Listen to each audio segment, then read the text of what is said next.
Oh semuanya, kembali lagi bersama kami di masih podcast SB Friday. Hari ini bersama saya Nur Hidayat Sastra, mahasiswa SI Enterprise semester 6. Dan hari ini saya akan jadi host di podcast ini. Bersama dengan saya sudah hadir narasumber kita hari ini yang berasal dari SMK Al-Irsyad atau SMK Informatika, yaitu Pak Hafiz. Ya mungkin supaya lebih jelas dan lebih lengkap lagi, kita narasumbernya saja langsung memperkenalkan diri. Baik Pak. Ya, oke. Halo semuanya, perkenalkan nama saya Hafiz. Saya guru produktif komputer, lebih tepatnya RPL di SMK Informatika Al-Irsyad oleh Kota Cirebon ya. Dan soal kita akan sekarang berbincang-bincang sedikit ya. Bahasan tentang tadi kelupaan dulu Pak. Jadi tema kita hari ini tentang pembelajaran pemrograman di masa pandemi, khususnya untuk anak-anak di jenjang SMK.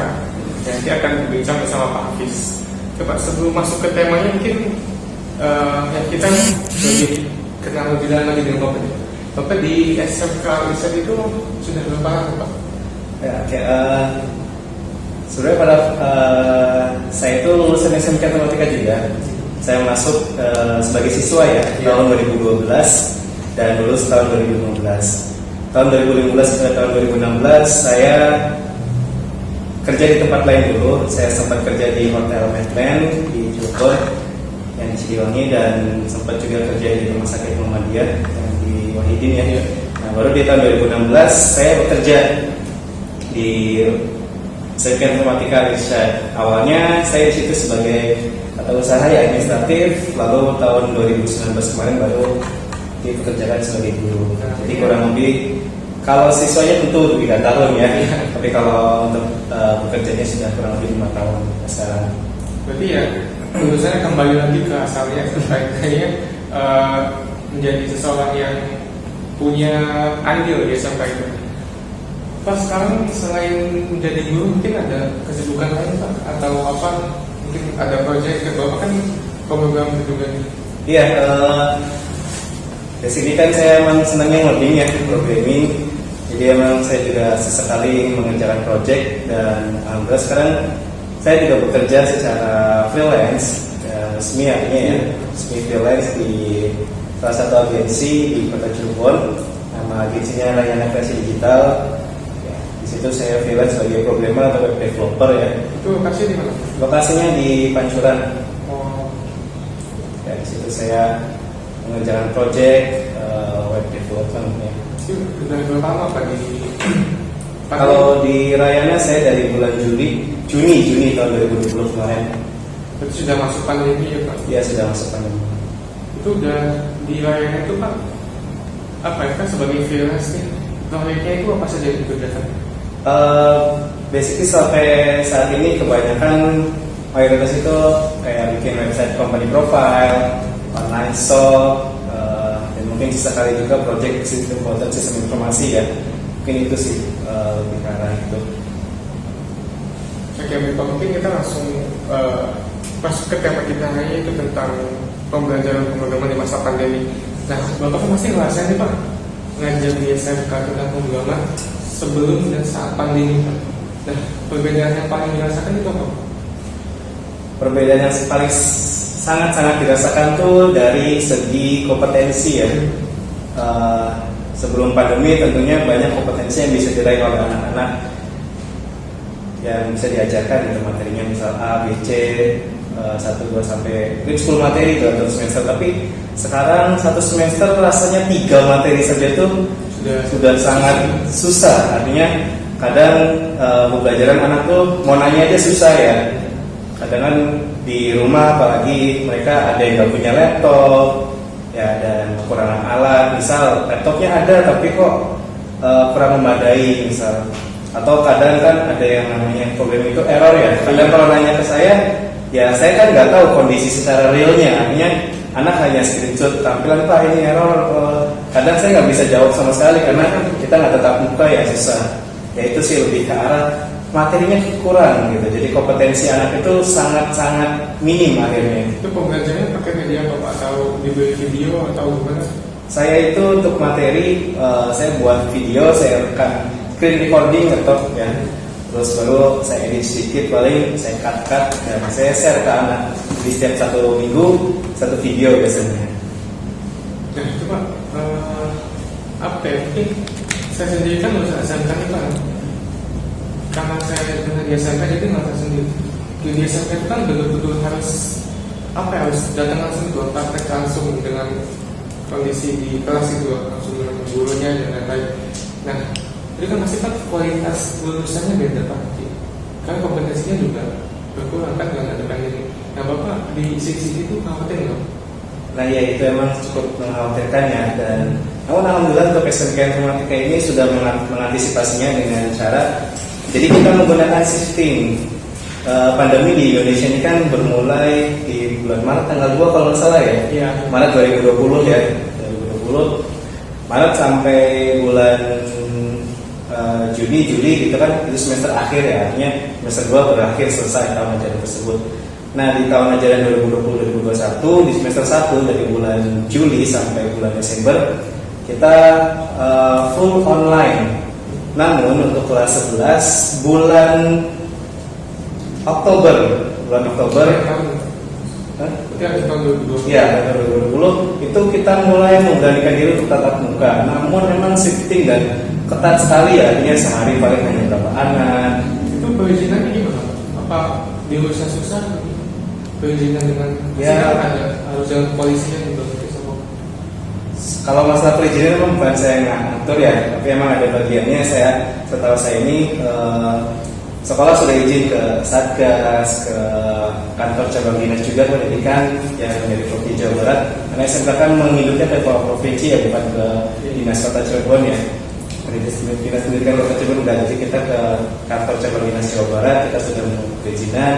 Dan memang syarat-syaratnya harus dipenuhi, jadi harus ada ruang isolasi, terus anak harus dicek suhunya, harus dipastikan anak batuk aja kami suruh pulang. Anak batuk doang ya, kami suruh pulang, nggak bisa. Iya, bahkan kalau anak bilang sakit apapun ya, kan wali kelas ya kadang data sakit apapun jangan ke sekolah. Ini baru dari luar kota, maaf nggak boleh masuk. Pokoknya kita benar-benar ketat. Bahkan pernah saya juga mengajar di kelas itu cuma ada 4 orang karena sangat keterbatasan, artinya kita sangat mengantisipasi sekali ya. Karena emang kita protokol kesehatan kan memang ketat ya. Jadi emang itu safety-nya itu seperti apa Pak? Maksudnya apa hari ini kan misalnya ada yang di sekolah ini, yang lainnya itu apa diberi materi video atau gimana? Shifting itu jadi misal kita satu kelas dibagi menjadi 3 kelompok. Hari ini kelompok A, besok B, besok lagi C. Jadi dalam 1 minggu itu cuma 1 materi. Cuma 1 materi dan cuma 1 mapel. Kami diizinkan tatap muka itu hanya mapel produktif. Mapel matematika, bahasa Indonesia dan umum yang lainnya nggak boleh, tetap online. Yang praktikum gitu. Yang praktikum aja yang boleh di sekolah. Dan itu sangat terbatas sekali. Ya, alhamdulillah karena saya guru produktif ya, jadi saya merasakan tatap muka. Nah itu untuk anak-anaknya sendiri gimana Pak? Apa antusiasnya gitu? Atau mereka tuh selalu ingin datang ke sekolah semua, atau mungkin ada beberapa ya akhirnya ya emang mungkin harusnya enak di rumah gitu Pak. Namanya anak sekolah kan mesti ada rasa. Ya, nah itu memang sempat jadi kendala juga karena ada beberapa anak ya, karena saya wali kelas ya, ada beberapa anak juga yang bilang, Pak udah enak belajar di rumah gitu. Itu udah kalau bahasa kita kan udah PW Pak, enak banget di rumah, enak Pak, tetap kita bisa belajar kok. Artinya ujiannya kita tetap bisa ngerjain kan. Kata anak-anak kalian tuh ya itulah maksudnya ada, tapi alhamdulillah ketika ternyata kita jadwalkan tatap muka dengan sistem safety, antusiasme sekali ya. Bahkan bisa dibilang ya sempat ada 1 minggu itu full 100% masuk semua. Artinya shiftingnya 100% ya. Jadi anak kan memang seminggu sekali, jadi selama minggu itu full ada. Nah itu kalau dari sisi orang tuanya sendiri gimana Pak? Apa pernah ada masalah? Mungkin ada yang nggak mengizinkan anaknya buat datang karena khawatir. Oh iya, ada. Kalau itu ada, karena memang kita salah satu syarat juga sebelum kita mulai tatap muka, ya, jadi ada surat kayak surat persetujuan orang tua ditandatanganin dan dengan ada syarat ketentuannya di situ, dan ada emang anak yang nggak diizinkan untuk tatap muka. Namun secara yang diizinkan ya tetap masuk gitu. Bapak saya kan guru produktif ya, berarti praktik. Nah, itu apa lebih spesifiknya mata pelajaran apa Pak? Oh, saya sendiri mata pelajaran yang saya ampu itu web, pemrograman web dan perangkat bergerak ya. Jadi untuk kelas 11, kelas 12 itu, kelas 10 saya algoritma. Jadi kelas 10 saya mengajar basic, jadi kayak misal apa sih pemrograman itu, apa itu flowchart, bagaimana alur program, terus apa sih tipe data, mungkin belajar juga di sistem informasi ya. Nah itu di kelas 10, untuk kelas 11 dan kelas 12 saya mengajar web programming, untuk kelas 11 saya mengajarkan PHP dan HTML, CSS, JavaScript untuk natif ya. Nah untuk kelas 12-nya kita masuk ke framework. Untuk tahun ini saya mengajarkan coding editor. Waktu tahun kemarin saya sempat Laravel, jadi kita menyesuaikan dengan kondisi karena rasanya enak aja gitu, kayak ganti-ganti framework dan mencoba yang lain ya. Itu masa jurusannya tuh jurusan apa Pak? Kayak apapun lah. Oh berarti apa itu betul-betul fokusnya ke website? Ada satu Java, ada lagi satu fokusnya Java, dan itu ada guru lagi yang mengajarkan. Itu Java-nya untuk ke apa Pak? Buat Android atau apa? Java-nya masih Java desktop. Iya. Berarti itu semacam Visual Basic atau gitu? Iya, bisa mirip Visual Basic sih. Ya, berarti mereka dapat materi pengetahuannya cukup banyak ya, maksudnya cukup lengkap dari sampai JavaScript pun mereka diajarkan gitu. Iya. Kan JavaScript kan udah, yang saya tahu tahapannya itu kan dari HTML, CSS, JavaScript itu agak ke depan gitu, agak jauh. Ya emang JavaScript memang sekarang jadi rasanya itu kayak terkenal ya, lagi show off gitu, lagi booming, banyak yang belajar. Tapi kalau untuk anak SMK ya saya tidak membatasi, saya hanya memberikan saya hanya mengajar JavaScript itu 2 pekan, dan itu pun bahasanya saya bilang ke anak-anak kita hanya say hello ya, kita hanya intro, kenalan dengan JavaScript 2. Sisanya kalian bisa belajar sendiri karena JavaScript banyak, ada jQuery nantinya, ada library macam-macam, nggak mungkin waktu kita nggak cukup. Karena sebenarnya pada faktanya di SMK Informatika ini untuk materi saya pemrograman web itu lebih ke back end, jadi lebih ke proses mengolah data. Yang penting anak nanti bisa print, ada sistem transaksi. Untuk tampilan kan kita sekarang udah cukup mudah ya sebenarnya. Ada framework ya, template juga. Yang paling keren tuh Bootstrap. Iya, Bootstrap. Saya mengajarkan Bootstrap juga itu untuk kelas 12, tapi ya jadi bukan berarti saya meninggalkan JavaScript, bukan, tapi saya mengingat waktu. Karena kalau kita mau full JavaScript, wah 1 tahun habis untuk JavaScript doang ini. Nah Pak, kalau untuk hasil belajar sendiri gimana Pak? Beda yang murid sebelum dan saat pandemi. Maksudnya mungkin yang sebelum pandemi itu ada yang sampai bisa bikin ini, yang saat pandemi maksimalnya bikin apa bisanya? Nah, ya untuk kelas sebenarnya ada kelebihan. Jadi karena kita saat tahun ini, tahun 2021 ini sempat sedikit merubah struktur kurikulumnya. Jadi anak-anak yang di kelas 10 itu materi algoritmanya kami sedikitkan, dan materi yang praktik, maksudnya yang benar-benar langsung real. Algoritma kan hanya teori-teori ya. Kelas 10 ketika dia arahkan tatap muka, mereka bisa mendapatkan materi yang di kelas 11. Bahkan alhamdulillah cukup bagus karena kita ada perubahan kurikulum sedikit. Namun memang pengaruhnya di kelas 11 dan kelas 12. Karena kelas 11 ini kan waktu kelas 10-nya algoritma full teori. Walaupun ada praktek sedikit-sedikit, setahu saya ada di semester 2-nya ada, tapi kurang begitu banyak.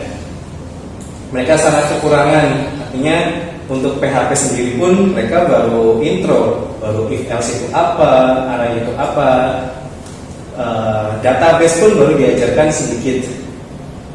Dan dari segi hasil tentunya bisa dibilang 50% lebih kurang ya dari tahun yang sebelum pandemi itu sih. Saya itu apa ya? Mungkin penanggulangannya juga susah karena kan ini kan pandemi ini kan betul-betul baru gitu. Yang mengagetkan gitu, tiba-tiba datang, orang nggak siap-siap apa-apa.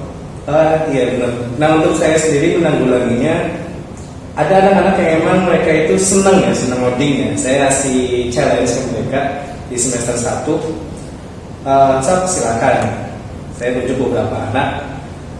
Silakan kalian bikin project. Entah gimana cara kalian bikin project. Di YouTube banyak.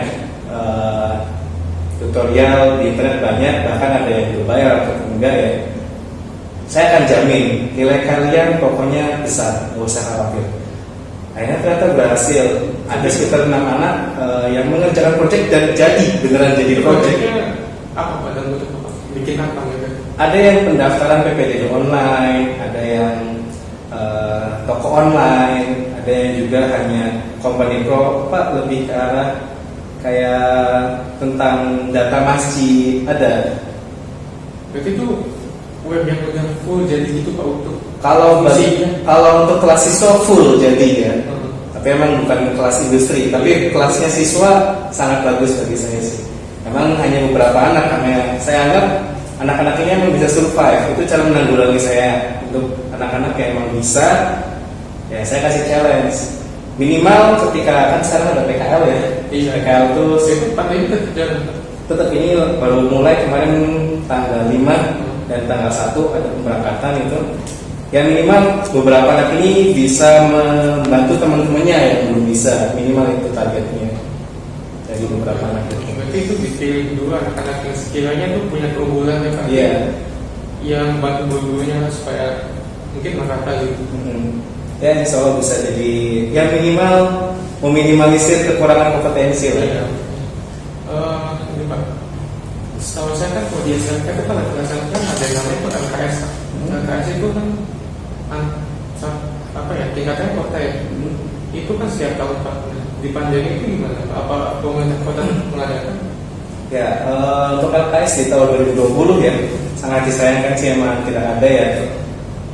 Dan LKS ini kan sebenarnya berjenjang dari LKS kota, provinsi, nasional, bahkan ada internasional juga sebenarnya. Terakhir saya dengar di Jerman kalau nggak salah. Cuman ya sekolah kami paling bagus itu di tingkat provinsi. Kami belum pernah melaksanakan sampai tingkat nasional sih. Emang sangat disayangkan padahal ya sebelum pandemi itu saya sempat menyiapkan beberapa anak dari calon-calon untuk tahun 2020.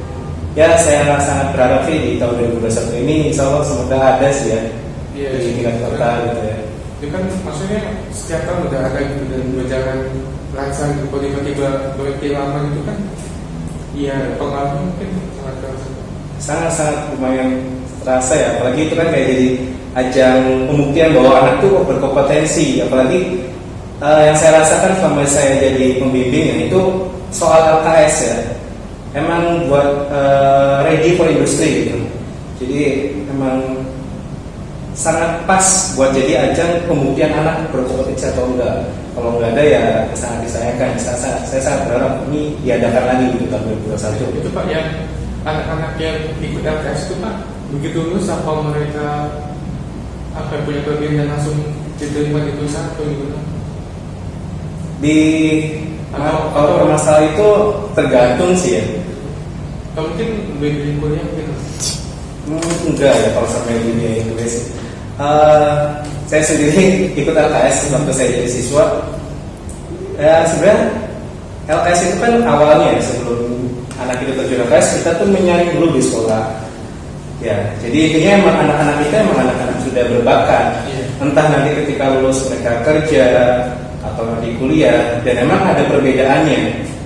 Ada perbedaannya, artinya mereka emang sudah punya kompetensi jauh dibandingkan siswa yang lain. Kayak misal ketika kuliah, mereka kan minimal ada project, ya mereka nggak kesulitan.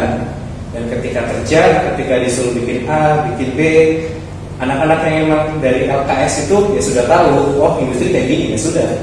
Memang saya udah terbiasa, apalagi ketika LKS ya, ketika latihan LKS itu bener-bener di press gitu. Bahkan anak ini kadang sesekali ya, entah sebulan sekali atau seminggu atau 2 minggu sekali itu pernah nginep di sekolah, pokoknya di 3 jam jadi apa? 3 jam jadi apa? Pokoknya harus, karena LKS itu kan 2 hari, hanya 2 hari. Hari pertama kurang lebih 7 jam. Hari kedua itu kalau di provinsi ya, kalau di kota sih hanya 1 hari. Kalau di kota itu hanya 5 jam, nanti sisanya presentasi, dan memang harus benar-benar jadi. Kalau provinsi apalagi hari pertama 7 jam, hari kedua 3 sampai 4 jam, sisanya nanti presentasi. Jadi anak tuh udah terbiasa. Pertama mereka ngetiknya tentu harus cepat, dan emang project yang mereka buat ya harus ready for industri gitu. Minimal mereka sudah ya siap lah. So, Ini kan berarti belum ada kepastian ya Pak, 2021 ini apa akan ada LPS atau enggak? Belum ada kepastian Pak. belum sama sekali. Ya, belum. Itu Bapak tetap nyiapin anak-anaknya nggak Pak? Tetap menyiapkan. Apapun yang terjadi, saya rasa nggak ada yang percuma. Minimal Ya, kan, kalaupun nggak ada, nanti anaknya tetap dapat belajar dari materi ya. Tetap ada, dan di kelas 11 pun ada yang sudah saya bilang, kalian insya Allah kalau memang ada LKS kalian masuk maju ya, kalau nggak ada ya sudah, nanti kita sudah belajar minimal ya ada lah, maksudnya ilmu yang bermanfaat minimal. Itu mereka gantinya tetap online atau gimana?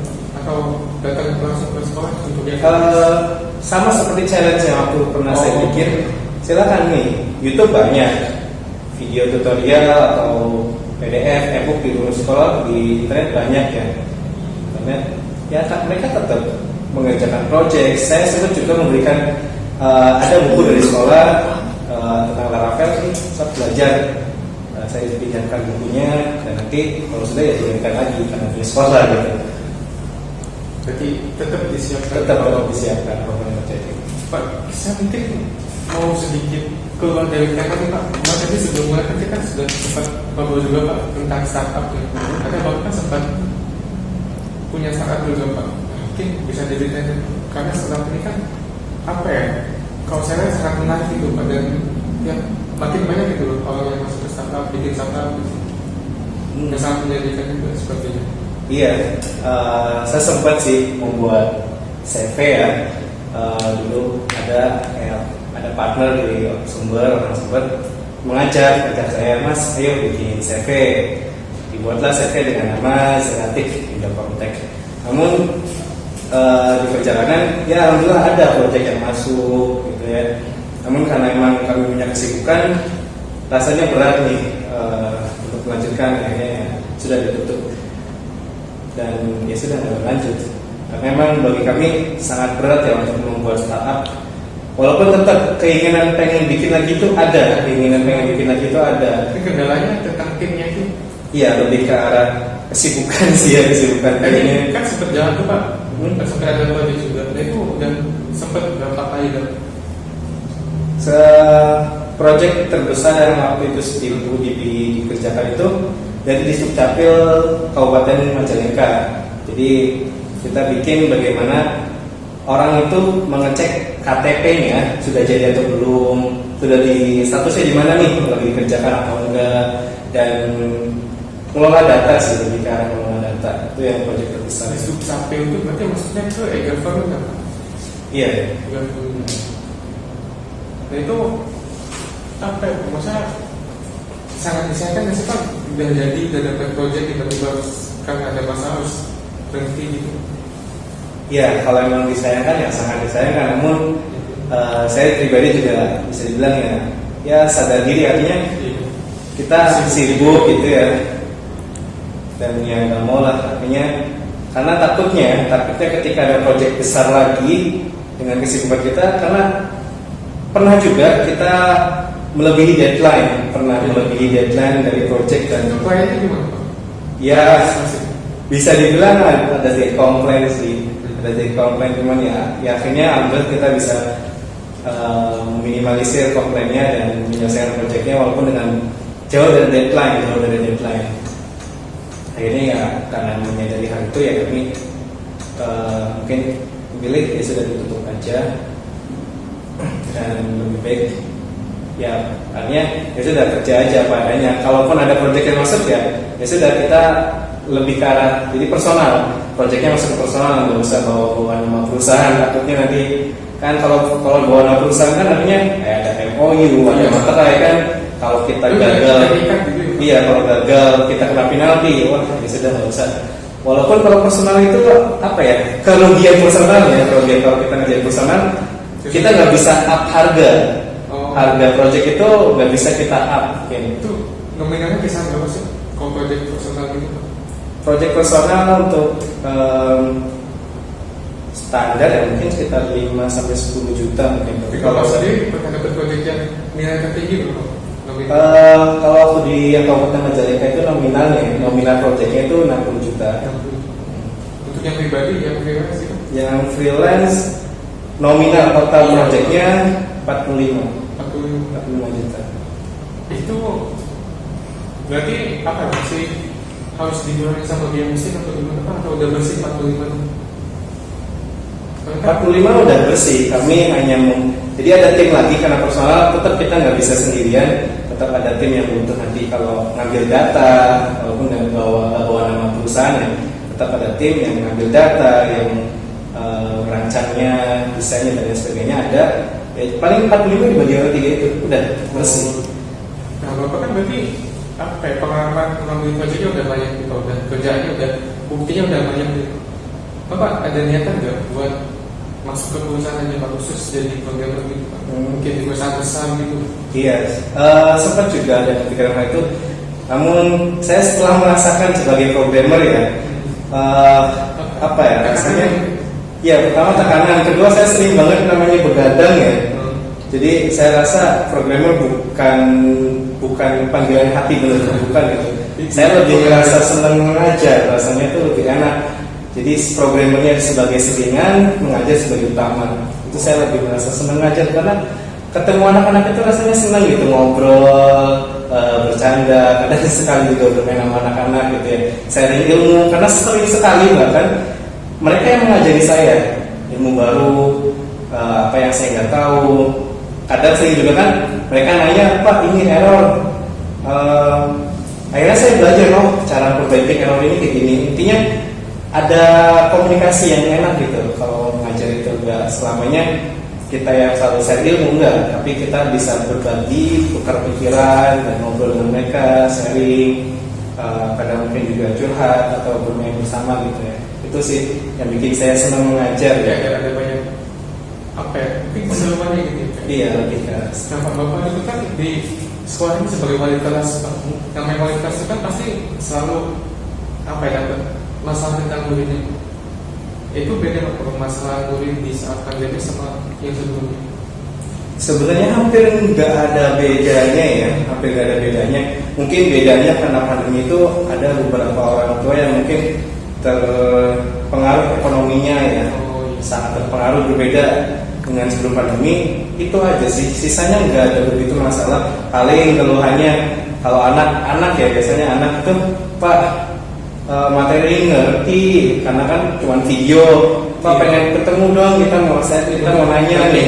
Iya, jadi kalau secara masalah hampir nggak ada bedanya, bedanya sedikit sekali ya. Paling ya tambahan-tambahan sedikit aja karena ada pandemi, itu aja sih. Ya baik Pak, kita ini udah bahas main banyak kali Pak tentang pembelajaran pemrograman, tentang situasi sekolah di pandemi, itu juga tentang startup dan lain-lain. Mungkin saya rasa itu udah cukup banyak untuk di podcast ini. Jadi sebelum ditutup nanti Bapak mungkin ada sedikit pesan untuk anak-anak sekolah di luar sana.